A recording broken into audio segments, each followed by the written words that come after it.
Olá, boa tarde. Sejam todos muito bem-vindos ao seu Sem Censura Pará desta quinta-feira, dia 22 de fevereiro. Seguimos juntos até as 3h30 da tarde, conversando sobre assuntos bem variados. Nossa primeira conversa é sobre gatilhos emocionais, sentimentos despertados por traumas do passado e que podem atrapalhar o dia a dia das pessoas. A psicóloga Amanda Albuquerque já está conosco para dar dicas de como enfrentar essas situações.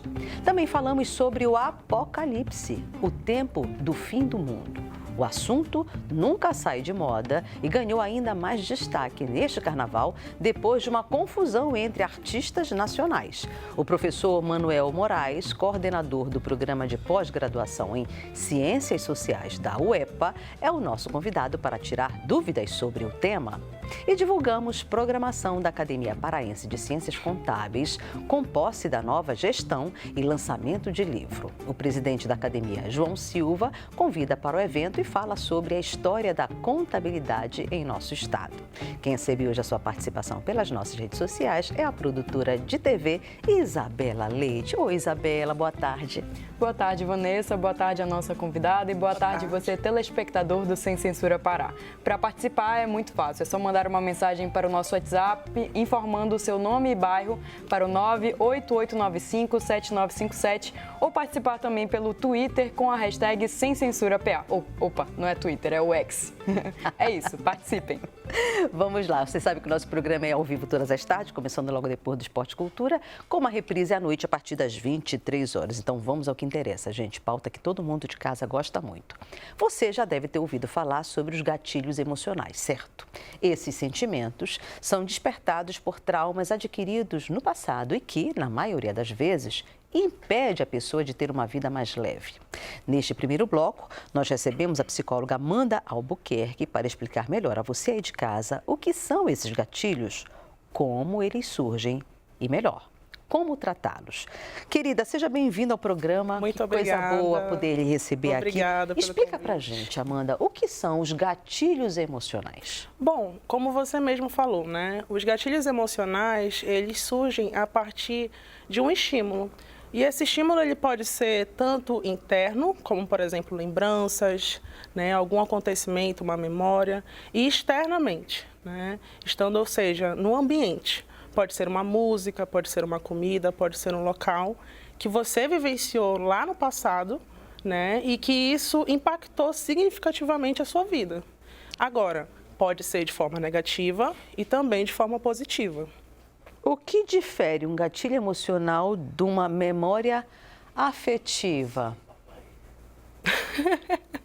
Vamos lá. Então, de uma memória afetiva, nesse sentido, a gente pode dizer que uma memória afetiva pode ser vista como algo positivo, né? Então, se você lembra, por exemplo, nós, né, que gostamos de brega, Sim. Então é uma coisa que é muito forte na que ela infância. joga no nosso time. Exatamente. Sim. A gente, durante a infância, né, ouvimos muito. Então, quando a gente se depara novamente com essas músicas, a gente sente aquela saudade, aquela nostalgia gostosa, né? Sim. Esse é um exemplo. Tem Sim. vários outros exemplos, né? Sim.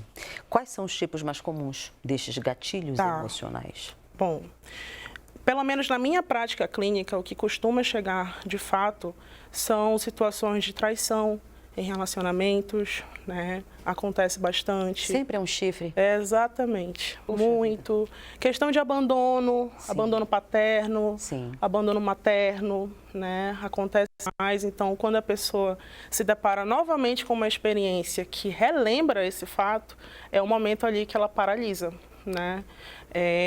Podem ser também situações em que a pessoa se sentiu rejeitada, né? A rejeição é uma coisa também muito forte. Sim. E que atravessa muito o ser humano, né?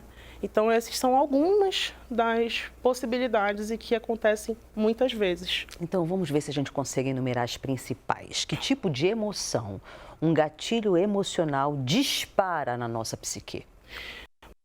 Pode ser uma ansiedade, pode ser um medo, pode ser uma confusão, né? Então, tem vários tipos de sentimentos que vão estar acarretados nesse sentido, né? E que vão estar, de certa forma, se a pessoa não estiver, na verdade, preparada, ou então se ela não se conhece direito, isso é algo que pode vir realmente a paralisar, né? Atrapalhar no seu dia a dia, nos seus afazeres, né? Tornando a vida dela muito mais difícil, né? E disfuncional também. Como é que a gente consegue identificar?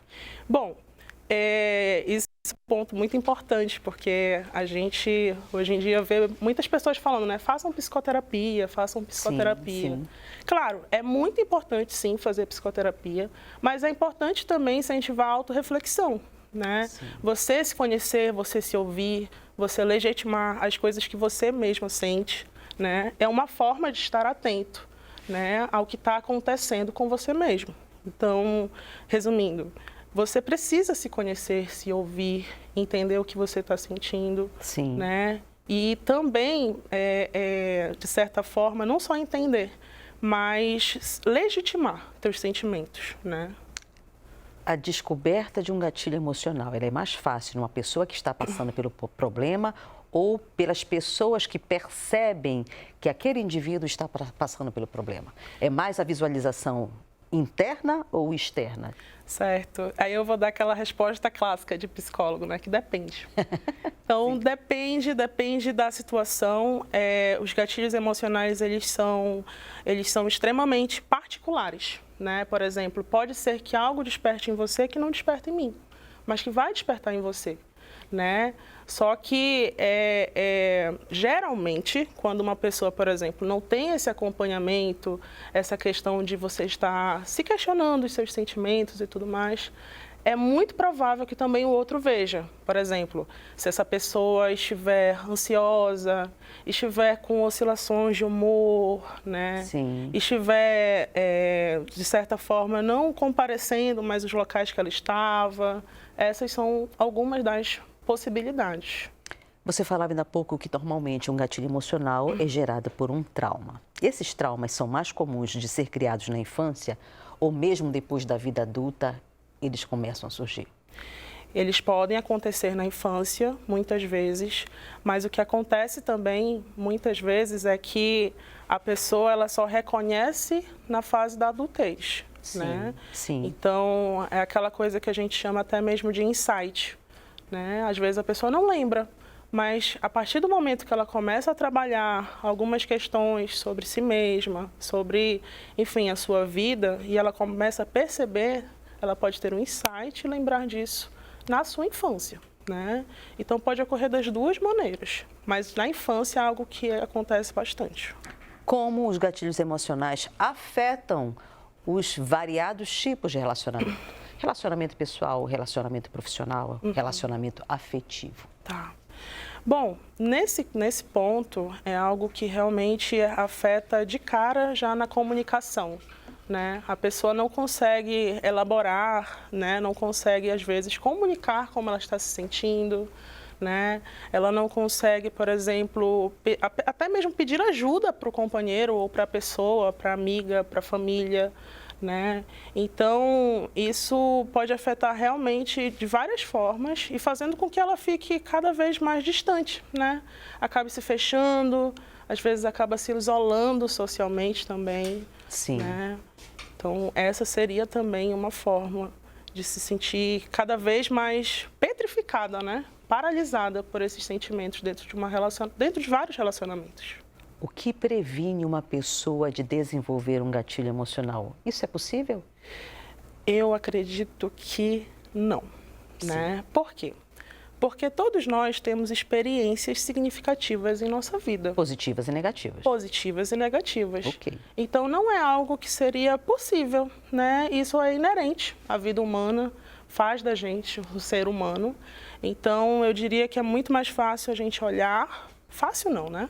Mas é interessante olharmos para isso e tentar visualizar, entender o que está acontecendo, né? Acima de tudo. É possível uma pessoa que desenvolva, principalmente depressão e ansiedade, diante de um gatilho emocional, ela consiga, lá na sua história de infância, perceber onde foi plantado o problema, onde está a raiz do problema? Pode, inclusive em psicoterapia. É bem provável que isso aconteça, né? O nosso trabalho na psicoterapia, ele ajuda a explorar, né, a identificar o que pode ter acontecido nessa depressão, nessa questão da ansiedade. Então, o nosso trabalho, um deles, né, é essa questão da gente explorar basicamente esses sentimentos, o que houve, as suas vivências, né, e entender cada vez mais a sua experiência. Já temos participação do público para você. Ótimo. Vamos lá. A Isabela. Amanda do Marco pergunta se o gatilho pode ser mais forte em pessoas neurodivergentes. Boa pergunta. Ótima pergunta, realmente. Sim, pode ser, porque as pessoas neurodivergentes, elas têm uma outra forma de se posicionar no mundo, né? Então, como o mundo não é preparado para elas, de fato, por exemplo, a questão de uma habilidade social é muito mais difícil, Sim. né? A questão do autismo é muito mais difícil de uma pessoa conseguir lidar com essas dificuldades, mas, claro, que procurando por ajuda, auxílio, apoio da família, de uma rede social, é capaz de, vamos dizer, facilitar na vida dessa pessoa. Entre os gêneros, quem mais tende a desenvolver um gatilho emocional? Boa pergunta. Não tem essa diferença, vamos Sim. dizer assim, Sim. né?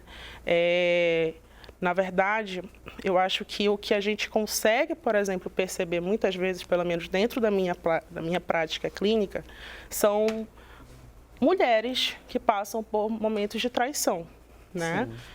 Eu recebo muito mais essas situações de traição, né, e que enfrentam muitas vezes essa angústia em sua vida, né, e deixam, por exemplo, de querer se relacionar com outras pessoas, perdem o interesse, né? Quantas vezes a gente já viu pessoas que, depois de terminar um determinado relacionamento, pararam de se relacionar e continuaram sem ter alguém a vida toda? Claro, isso é uma opção, Sim. mas é complicado quando isso é por conta de um gatilho emocional. Sim. Né?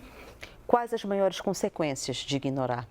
As maiores consequências, as maiores consequências são exatamente esse ponto que eu falei agora, né? Você se sentir domado por esse gatilho pelo resto da sua vida, né? Você fica refém. Então, você pode ficar paralisado, você deixa de fazer algo que você gostaria muito de fazer, você deixa de ir a uma cidade, você deixa de conhecer uma pessoa, né? Você deixa de ter um funcionamento do teu dia a dia de forma mais saudável, né? Então, fica nesse lugar de que, e acima de tudo também, pode vir a se tornar um transtorno de ansiedade, Sim. pode vir a se tornar uma depressão e entre outros transtornos também. Como é que deve ser feito o tratamento? Apenas psicoterapia? Depende, mais uma vez, depende, na verdade, de como esse gatilho afeta aquela pessoa. Vamos dar exemplos. Tá. Por exemplo, se essa pessoa, ela, por exemplo, não consegue mais sair de casa porque ela não consegue ouvir barulho de carro, porque isso relembra um acidente de carro que ela passou. Esse é um fato de que realmente vai precisar de psicoterapia e até mesmo da psiquiatria, né? Sim. Agora, se eu percebo que uma música me deixa triste, melancólica ou até mesmo feliz com relação a algo e eu perceba que eu consigo lidar com isso, então tudo bem. Mas se eu quiser fazer terapia também para entender isso, não tem problema nenhum, né? A hipnose é um meio interessante de fazer o tratamento de gatilhos emocionais, considerando que alguns traumas são originários na vida da infância, né? Na vida infantil, na vida de criança. E depois da vida adulta, muita coisa passa despercebido, muita coisa do que aconteceu do passado, principalmente os traumas do passado. A hipnose, ela consegue liberar essas janelas de visualização de que traumas você sofreu no passado que podem estar ocasionando a hipnose, ela é uma das ferramentas da psicologia que podem, sim, de certa forma, ajudar o indivíduo, né? Sim. Ajudar a pessoa. Nós temos várias abordagens, métodos dentro da psicologia. A hipnose, ela geralmente praticada pelos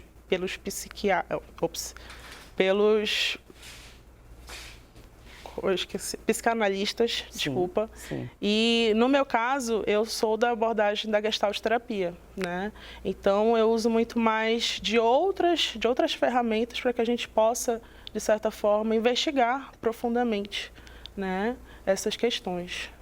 Os gatilhos são curáveis ou apenas tratáveis? São tratáveis, eles não são incuráveis, né? Eu acho que para eles se tornarem incuráveis, pode ser justamente nesse lugar da pessoa não buscar ajuda. Sim. Né? O que acontece muito também. Cada vez mais a gente tem tentado, né, difundir a psicologia, a psicoterapia, né? Mas eles são curáveis, eles são possíveis de serem enfrentados. Sim. Né? Eles são algo que estão dentro da gente, que a gente pode sim, de alguma forma, buscar formas, né, de conseguir enfrentar cada uma dessas situações. Nós tivemos um gap aí que mexeu muito com a psique da humanidade. Tá. Entre 2020 até 2022, nós vivemos sobre a nebulosidade da Covid-19. E com isso, o isolamento social. É possível que boa parte dessa população que não tenha tido preparo emocional para esse isolamento sofra desses gatilhos emocionais lá na frente? Sim, inclusive desde 2020 os atendimentos eles aumentaram significativamente por conta dessa questão, né, da Covid-19. Foi algo que todos de alguma forma se sentiram atravessados, Sim. Né? Outros de uma forma muito maior, outros conseguiram lidar de uma outra forma, seja pelo contexto, seja pelas, enfim, possibilidades daquele momento. Mas a Covid-19 até hoje é algo que interfere muito demais nas pessoas, Sim. Né? Inclusive, por exemplo, na questão de sair de casa, de ter contato em ambientes com muita gente. Isso Sim, torna, né, um estímulo para um gatilho, né? Então, é um ótimo exemplo, inclusive. É uma coisa que ultimamente tem, enfim, tido muitos casos, né? Na clínica psicológica. Maravilha. Temos algumas perguntas chegando. Vamos lá. A Brenda do Telégrafo diz que perdeu a mãe recentemente e pergunta como lidar com as emoções nesse momento. Certo. Obrigada. Poxa, Brenda, sinto muito. Assim, uma coisa que eu também gosto muito de falar é que tem determinadas situações em nossas vidas que não temos como evitar o sentimento, né? Então, se você, por exemplo, perde um ente querido, claro que você vai se sentir triste, frustrado, né? Talvez naquele momento as coisas passem a não ter tanto sentido, mas é nesse momento que a gente precisa buscar por apoio da sua rede de apoio, da sua família, dos seus amigos, algo que te faça, por exemplo, facilitar para que tu passes por esse acontecimento, né? Com certeza. E nesse caso da Brenda, é muito indicado que ela faça psicoterapia, Sim. né? Para que ela consiga lidar com as fases do luto, né? Que isso vem a acontecer, como geralmente ocorre, né, com as pessoas. Muito bom. Mais pergunta. A Gleice de São Brás pergunta o que é a psicoterapia e como se procede. Ela nunca ouviu falar. Tá. A psicoterapia é um momento que você vai ter como falar somente de você, né? O psicólogo, eu costumo dizer, que é um espelho, né? Você vai estar ali, você vai estar sendo ouvido, você vai poder falar de como você está sentindo, você vai ter que falar, por exemplo, coisas que você nunca conseguiu dizer ou ouvir de si mesma, né? Então, eu gosto de falar que a psicoterapia, ela é uma oportunidade de você se autoconhecer. Sim. Né? As sessões geralmente ocorrem por 50 minutos, né? Você pode ir semanalmente ou você pode ir quinzenalmente, isso depende também muito de como é a sua disponibilidade e também da sua indicação, né? Mas, sobretudo, é um lugar seguro para você colocar seus sentimentos, suas dores, suas questões para fora e se fazer ouvir, né? Se fazer ser ouvida, na verdade. Né? Tem um texto aqui coletado pela produção que eu acho muito interessante para uma pergunta que eu vou te fazer. Já aconteceu de você, aí de casa, chegar ao final do dia e perceber que está com estresse lá nas alturas? Se não há nenhum fator que te tire do sério, como, por exemplo, acúmulo de trabalho, metas apertadas ou dificuldades de saúde, pode ser que algum gatilho tenha sido ativado. Nessas situações, é interessante verificar se a alteração do humor começou depois de uma determinada exposição ou interação com algo que lhe incomodou. Eu lembro que na minha infância nós tínhamos, na verdade eu tinha o hábito, minha irmã também, de ter um diário. E sempre ao final do dia a gente ia lá para o diário e relatava alguns fatos. Essa atividade corriqueira de você sempre pontuar coisas boas e ruins ajudam, facilitam você saber lidar com esses gatilhos emocionais? Facilitam, absolutamente. Inclusive, é uma dos experimentos, né, que eu uso dentro da minha clínica. Sim. A fala, ela é uma das formas, né, da gente colocar para fora o que estamos sentindo, ou se algo mexeu de forma abrupta com a gente. Sim. Né? Então, a escrita, nesse sentido, ela é uma ótima aliada, né? Sim. Porque é uma forma que você tem também de colocar para fora. Perfeito. Aquilo. Então, a escrita, sim, é uma forma de ajudar bastante nesses momentos, né? Como também a fala. Tá, aí eu tenho o outro lado da moeda. Tá. Tecnologia avançada. Sim. Todo mundo fazendo uma super exposição Verdade. nas redes sociais. Então, a rede social, para muita gente, acaba sendo um divã. Vai para lá, esteja tempo ruim ou tempo bom, vai lá e expõe absolutamente tudo.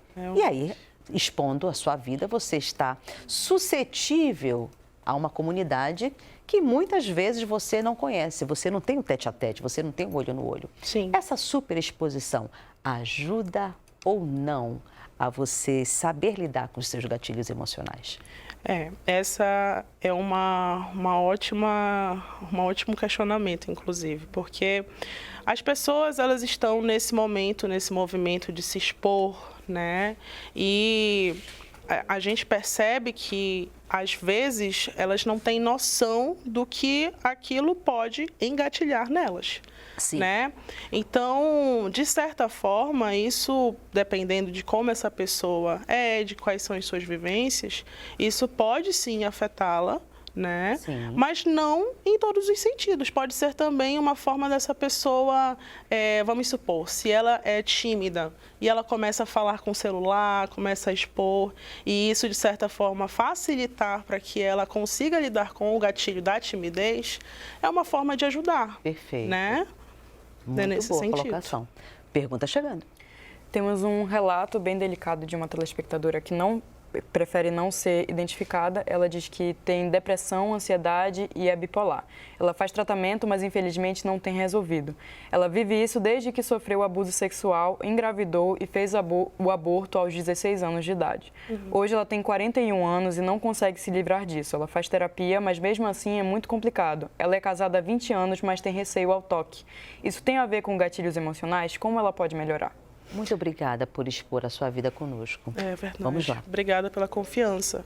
Bom, essas situações, elas de questão de abuso sexual, Sim. são muito frequentes. Ocorrem, sim, de uma maneira que a gente pode chamar de gatilho emocional e são muito sérios, né? Com certeza. Podem ocorrer vários transtornos a partir disso, né? Inclusive situações em que essa pessoa não vai mais conseguir ter o toque, não vai mais conseguir ter uma relação. Sim.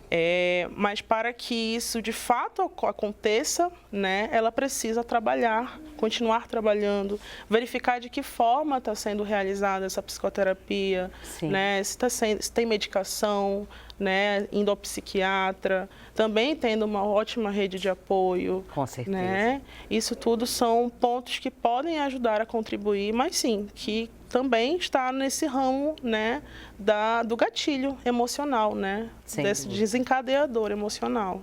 Muito bom. Mais pergunta.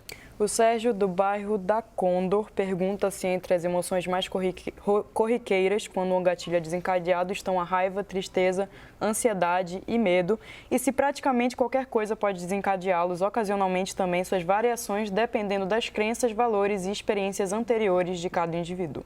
Boa. Certo, bom. Bom, nesse caso, foi como ele disse, depende de como essa pessoa tem as suas próprias crenças, né? O que essa pessoa crê em relação a ela mesma, o que ela pensa em relação àquilo que ela viveu. Então, se essa pessoa estiver, quando ela entra em contato com essas lembranças e ela fica com raiva, fica ansiosa, né? Isso tudo pode sim desencadear uma somatória de sentimentos relacionados a isso, né? A raiva, enfim, ansiedade, tristeza. É importante as pessoas entender que as emoções vão e vêm? Muito importante, né? Inclusive, é uma coisa que eu gosto muito... Não é uma eterna felicidade, né? Nunca. Inclusive, é uma coisa que até que eu digo, assim, que é importante as pessoas identificarem seus gatilhos para que elas tenham a oportunidade de se conhecerem melhor. Sim. Né? Identificar quais são, por exemplo, os seus próprios limites, as suas limitações, né? Isso é uma forma de se conhecer melhor, né? Então, as emoções, elas vão, mas elas também, de certa forma, voltam, mas elas estão sempre nesse lugar, né? Então, é muito importante, sim, que a gente pense que as emoções, elas são passageiras. Desenvolver também a autocompaixão ajuda? Ajuda consideravelmente. A gente se cobra tanto, né? Muito, muito. Ainda mais na atual conjuntura que a gente se encontra, né? Sim. Hoje a gente está sendo bombardeado de informações, então a cada dia mais queremos algo, queremos outro, queremos aquilo. Então, sim, a autocompaixão e a autotolerância também consigo mesmo é muito importante. Aprender a dizer não também ajuda? Aprender a dizer não, a questão, né, do limite, como eu falei. Exato. Né? Dizer não é muito importante, inclusive. Né? É uma forma de você também colocar para o outro aquilo que só você pode saber. O outro não vai saber de ti mais do que você. Com né? certeza. Então, nesse sentido, o autoconhecimento ele contribui bastante para que a gente possa entender nossos pontos, né? Eu tenho conversado aqui no Sem Censura muito com psicólogas e, assim, 2 pontos que eu acho cruciais para o desenvolvimento humano. Um é a autocompaixão. Sim. O autoconhecimento, o segundo, e o terceiro, a autoestima. Em que momento isso pode ser inserido na construção de um novo indivíduo? Falamos da educação de crianças. Como é que a gente pode preparar os nossos filhos para a vida adulta, ensinando a eles esses 3 itens? Isso é algo que eu vejo principalmente nas mães, nos pais, nos criadores dos filhos atualmente. Sim. Por exemplo, incentivar o seu filho na questão de ser um indivíduo cada vez mais dono de si. Né? Não deixar com que aquela criança esteja sempre naquela situação muito dependente dos pais. Sim. Deixar com que ele entenda e também descubra a sua autonomia. Sim. Né? Isso é uma forma, por exemplo, né, de fazer com que essa autoestima, com essa crença sobre si mesma, ela seja cada vez mais construída dentro desse ser humaninho, né? Com certeza. E que, de certa forma, às vezes, a gente esquece que essa criança ela vai crescer. Sim. Né?